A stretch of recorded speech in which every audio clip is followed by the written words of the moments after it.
Welcome back to the cryptocurrency iceberg. This is part 2 of tier 2, so if you haven't seen the other parts, I suggest you watch them first. I'll leave a link in the description to a playlist with the entire iceberg. With that said, we're just going to jump straight into the iceberg. Web 3.0. Web 3.0, often referred to as Web 3, is the idea of a new evolution of the World Wide Web that is decentralized by utilizing blockchain technology and cryptocurrencies. To better understand exactly what Web 3 is, we need to talk about what Web 1.0 and 2.0 are. Web 1.0 is the term used to describe the first era of the World Wide Web. This era lasted from the early 1990s until around 2004, and was defined by navigating through static web pages, meaning that there really wasn't much interactivity besides reading or clicking a link to another web page. Web 1.0 was very basic and most users just consumed content. There really weren't any content creators like we have today. If you did have your own site where you posted stuff, it probably was very basic and wasn't very popular. This version of the web was also fairly decentralized because of the lack of commercialization. Web 1.0 was a lot more niche, and that meant a lot of major tech companies didn't have monopolies over parts of the internet like they do today. Web 2.0 started right when 1.0 ended in 2004 and continues until today. The big difference between Web 1 and Web 2 is that Web 2 is extremely interactive. Sometimes it is even referred to as the participative web. A lot of Web 2 is defined by user-generated content like you see on Facebook, YouTube, and Twitter. In Web 2, web pages are no longer static.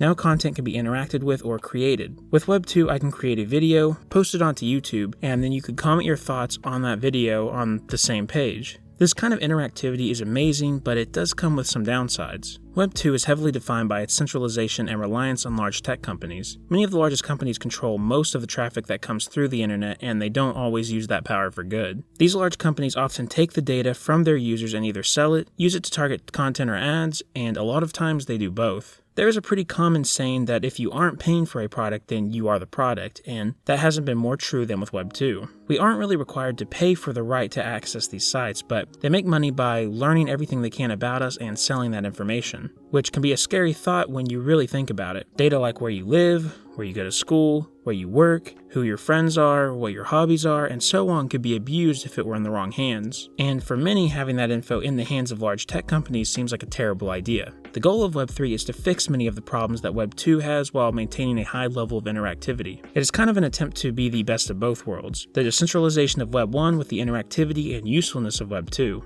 In the Web 3 future that many envision, this would be achieved by using blockchain technology, including cryptocurrencies. We have discussed earlier in this iceberg many of the benefits of crypto and blockchain technology. So with Web 3, we can expand those ideas out to the rest of the internet and make a more decentralized, free, and secure internet. Now, to be fair, the term Web 3 is pretty vague, and what exactly a Web 3 internet would look like is still up in the air. Just like with terms like metaverse, many companies try to attach their brand to the term Web 3, even though what they mean by that isn't really very clear. So Web 3 is one of those far-out concepts that will probably become better defined over the next decade.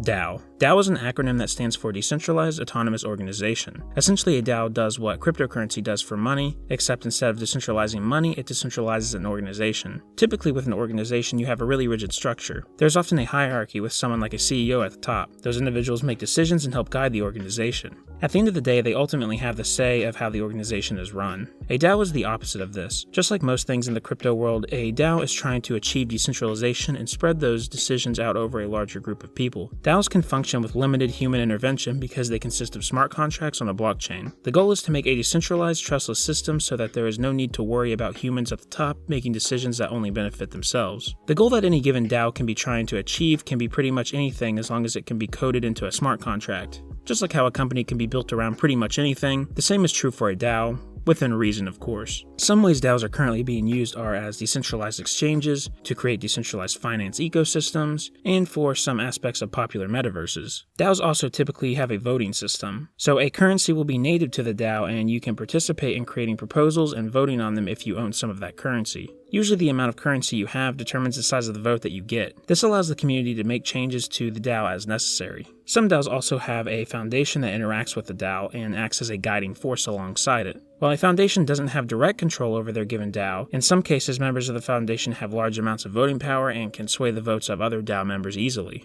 Ideally though, a foundation only acts as a way to help manage things surrounding a DAO, while the future of the DAO is handled by the many members it has. DAOs are also important in the idea of Web 3, as many believe that DAOs will be very prominent in that version of the internet. HODL. HODL is a term that basically just means to hold, but when it's used, it's usually in a more exaggerated sense. Instead of saying, I'm holding my Bitcoin, you might say, I'm HODLing my Bitcoin, meaning you are keeping your Bitcoin no matter what happens. It's also pretty common to hear people just say HODL in response to something. I might say Bitcoin's price has fallen too low. I'm worried Bitcoin is going to zero. Someone could respond to that saying HODL, which is them saying, don't sell, keep holding. More recently, the term HODL has been turned into an acronym that stands for Hold On for Dear Life, which represents basically what people mean when they say HODL. The origin of the term HODL is pretty interesting. Back in December of 2013, a user, GameCube, on the Bitcoin Talk forums posted a drunken rant about why he's still holding his Bitcoin. He titled that topic, I am HODLing, which is the first use of the now famous term. He started that post off by saying, I typed that title twice because I knew it was wrong the first time. Still wrong. If you look down the thread, you'll see others already starting to use the term.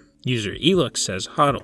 User Aproxin says HODLing hard. And this user, who seems to be somewhat of a visionary, Spartans HODL. I could see a meme coming from this post with a bit of creativity.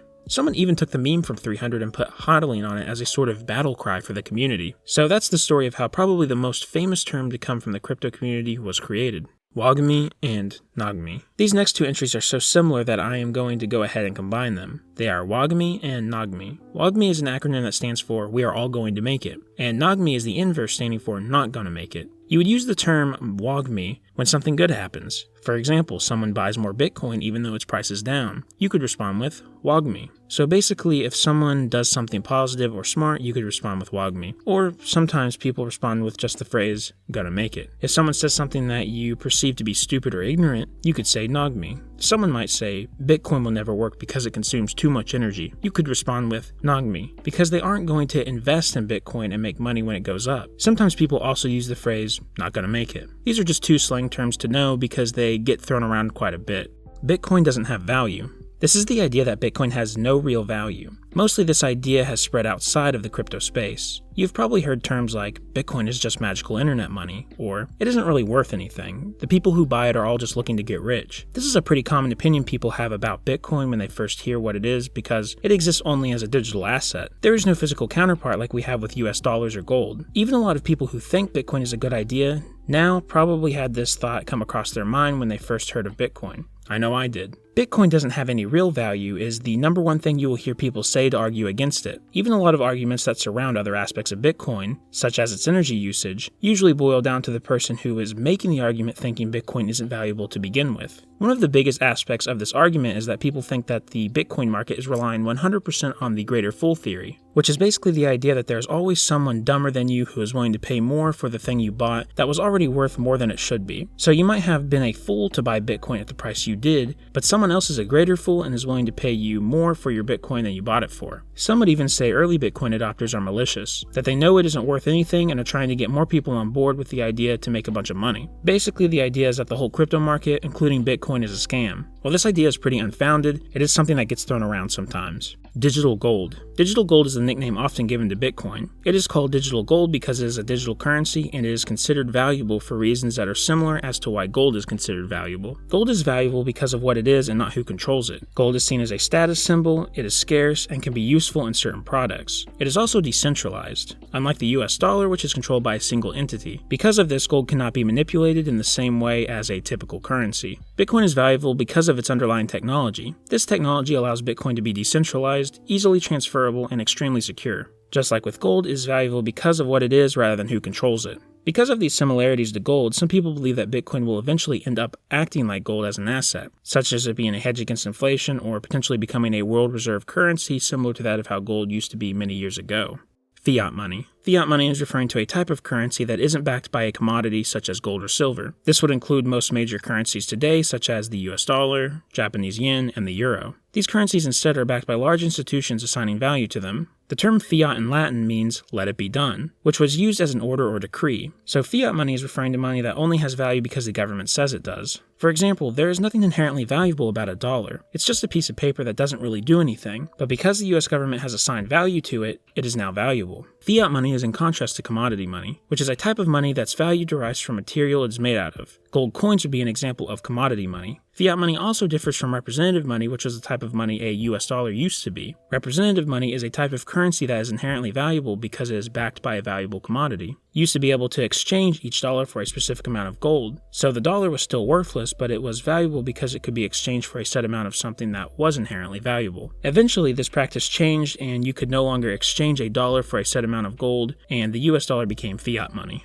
Fiat money is basically the opposite of something like Bitcoin or gold. It is backed by the government that creates it, and that's where the value ends. Fiat money isn't inherently bad, but many crypto users are strongly against it because it is against many of the ideals that something like Bitcoin stands for. Crypto bros. Crypto bros is a mostly derogatory term aimed around dudes who make cryptocurrency their entire personality. You could describe crypto bros as annoying, cringy, and probably not that bright. When I think of a crypto bro, I think of like a frat dude that goes to the gym 6 times a day, and when he's not in the gym, he is looking at crypto charts. Let me read you this definition from Urban Dictionary because I think it explains what a crypto bro is best. A young man on Twitter who is an absolute hype beast for cryptocurrencies and makes long-term predictions, often backed by memed and self-fulfilling financial charts. Crypto bros are pretty rampant throughout the cryptocurrency space and often give bad and uninformed advice. One thing I will mention is that crypto bro has started to become more of a positive term lately, since a lot of people are now considering themselves crypto bros and using it as a positive thing. But the term is still used more in a negative context rather than a positive one.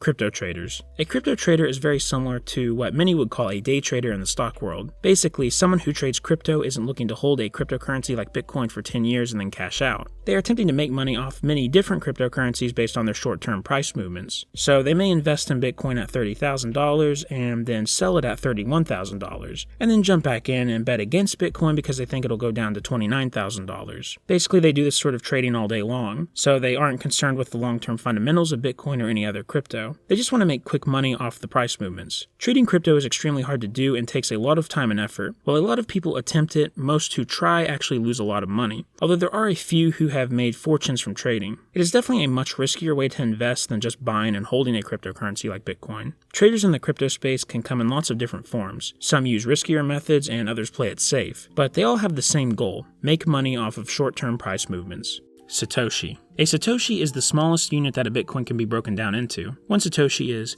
0.0000001 Bitcoins, so 7 zeros and then a 1. A Satoshi is named after the anonymous creator of Bitcoin, Satoshi Nakamoto. A lot of people abbreviate the term Satoshi to just Sat. Satoshis are an important way to divide Bitcoin because they are a much more affordable unit to transact with. An important aspect of a currency is its divisibility, and because Bitcoin can be divided down so far, it allows users to transact with very small amounts of it. Imagine if we could only transact with US dollars and quantities of $100 bills. It would be a nightmare because a lot of things need to cost less than $100. This is why we have smaller bills like $1, $5, and $20 bills, and why we even divide dollars down into cents. So a Satoshi is Bitcoin's equivalent of a penny. Back in the early 2010s, there was no need for smaller units of Bitcoin, because each individual Bitcoin was worth so little. But as time has gone on, the value of Bitcoin has increased dramatically, even to the point where 1 Bitcoin isn't obtainable to the average person. So the Satoshi has become more and more relevant as time has gone on, and it will likely continue to be more and more relevant as the price of Bitcoin increases.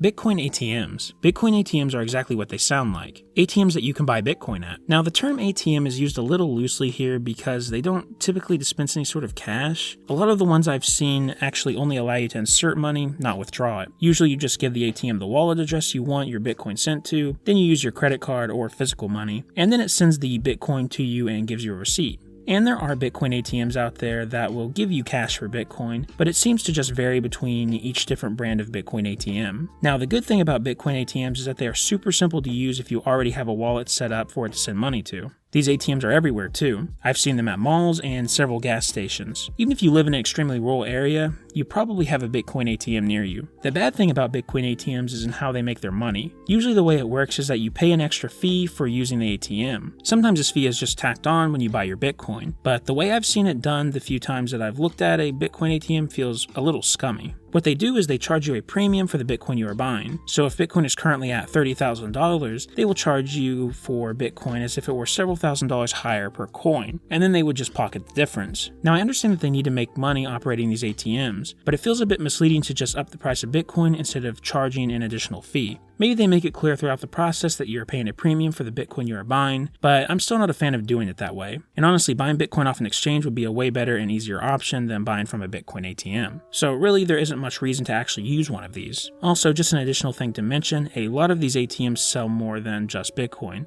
Several of the ones I saw were selling Ethereum and Litecoin as well. Cryptocurrency exchange. Now we are jumping over to cryptocurrency exchanges, which are likely what you would be using to purchase crypto. A cryptocurrency exchange is a business that allows its users to buy, sell, and trade cryptocurrencies. Using an exchange is typically the easiest way to get your normal money into something like Bitcoin or Ethereum. These exchanges can use your credit card information or be connected directly to your bank account. From there, you just buy the cryptocurrency that you want, although you usually need to verify your identity for tax purposes. Cryptocurrency exchanges are fairly similar to the companies that allow you to trade other financial assets like stocks. The difference being that cryptocurrency exchanges focus on cryptocurrencies while those other companies don't. However, many of the more traditional financial companies are starting to include cryptocurrencies in the assets that they allow you to trade, and that trend is likely to continue. Cryptocurrency exchanges allow you to hold your crypto on their platform. So if you buy Bitcoin on an exchange like Binance, you can let them hold that Bitcoin for you on their exchange. And many people do this because it is a bit of a hassle to get it off and put it in your own secure wallet. Because of this, some of the largest cryptocurrency exchanges are whales in many of the biggest cryptocurrencies. If you look at the largest Bitcoin wallets, you'll see that quite a few of them are from exchanges such as Bitfinex and Binance. There are a lot of people that don't feel comfortable keeping their funds on an exchange, but we'll dive much more into that later in the iceberg. Instead, let's look at the different types of exchanges.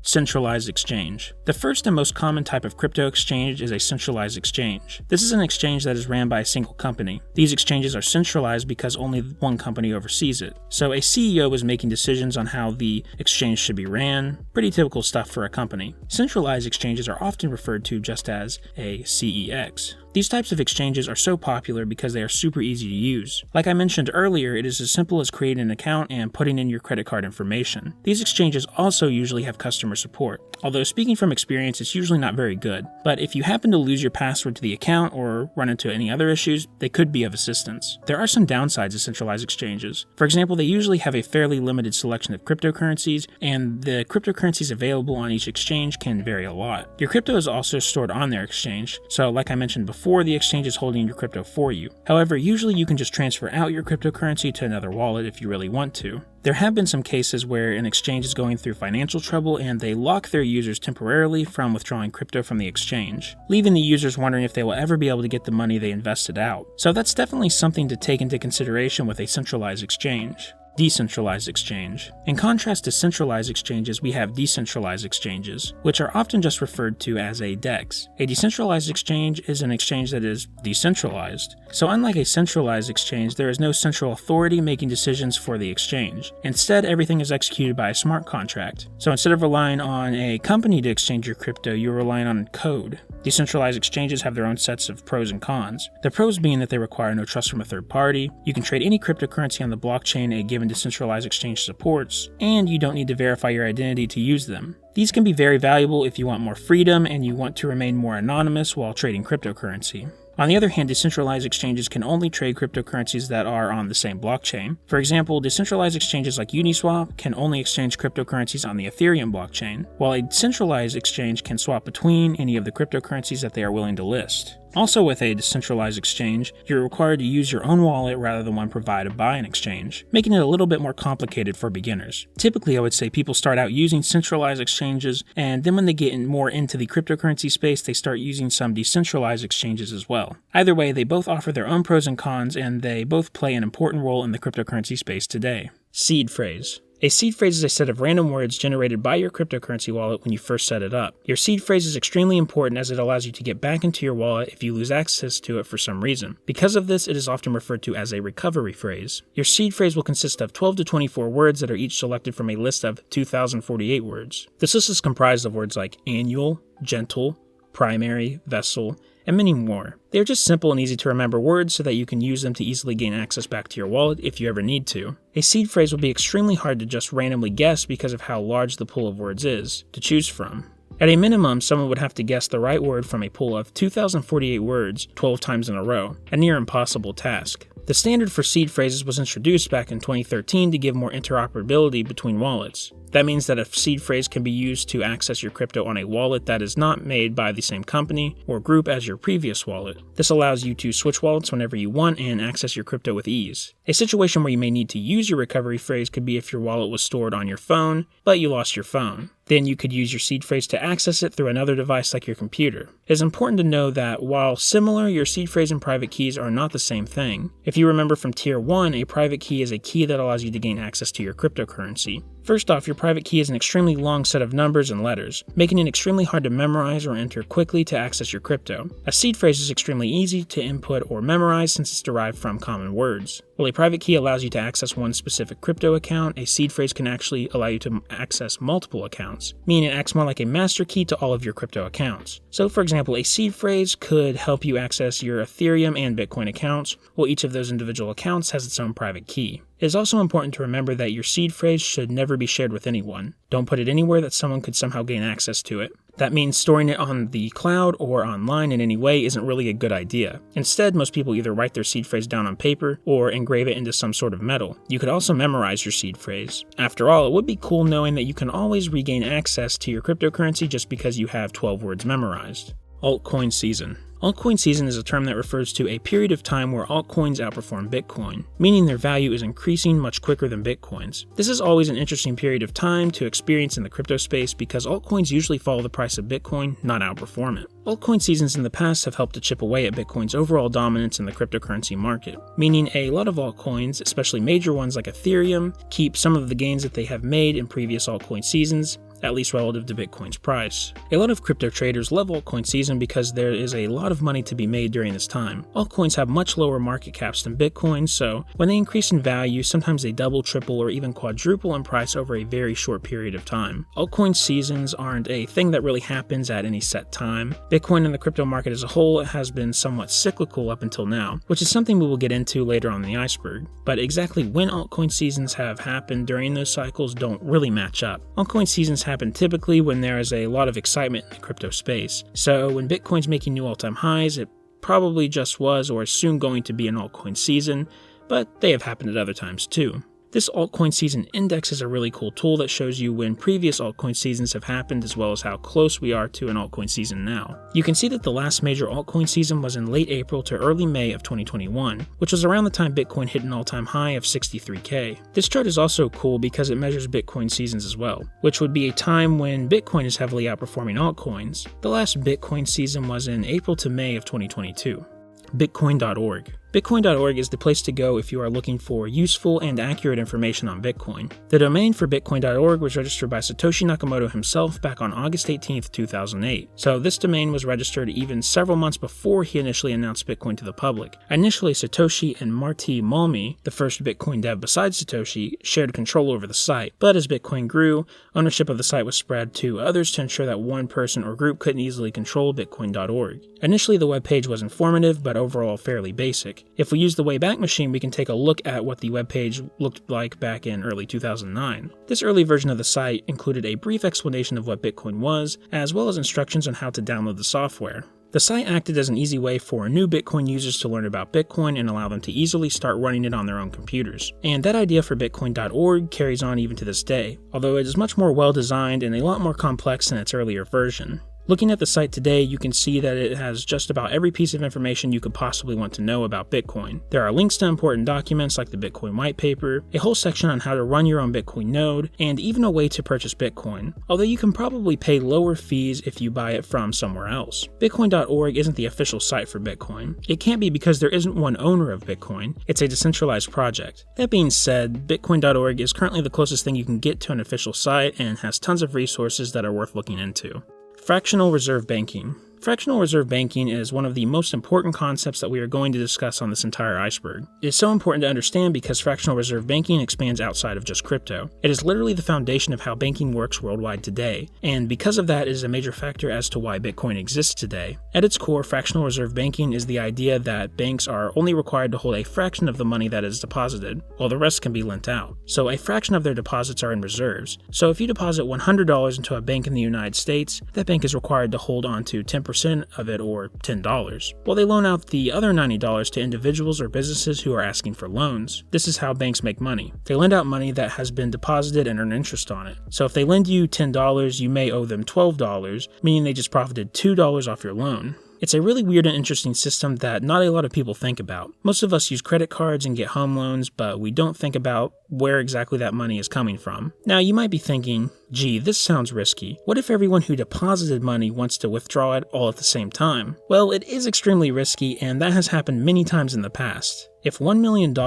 had been deposited into a bank and that bank decided they would loan out $800,000 of that $1 million, then only $200,000 of the original deposited money would be left to withdraw. Typically, this isn't an issue because most of the people who deposited money want to keep it in the bank because they are saving it. Banks even offer incentives like higher interest rates to make sure people keep their money in their accounts longer. But what if something happens and customers decide to withdraw more money than the bank had anticipated? This could lead to customers wanting to withdraw $300,000 in total when the bank only has $200,000 to give out. This is usually known as a bank run. Many people fear the bank won't have enough money to repay them the deposited amount for whatever reason, so everyone goes to withdraw the money and then the bank can't pay it. Sort of a self-fulfilling prophecy. Back before the Great Depression, there was a solid chance that you would just be out of luck if you couldn't withdraw that money. But now there are more systems in place like the FDIC, Federal Deposit Insurance Corporation, that guarantee your deposit will be backed by the US government. So even if the bank goes under, you will get your deposit back up to a certain amount. So thankfully, over the centuries that fractional reserve banking has existed, governments have been able to put more and more restrictions on it to help protect customers. Unfortunately though, issues still arise as we will see later on in the iceberg. It's also important for me to say that this is only the most basic explanation of this concept. I'm sure you could watch hours and hours of content about fractional reserve banking and still not have all of your questions answered. The important thing here is just to understand the basic concept now, so we can build on that some later.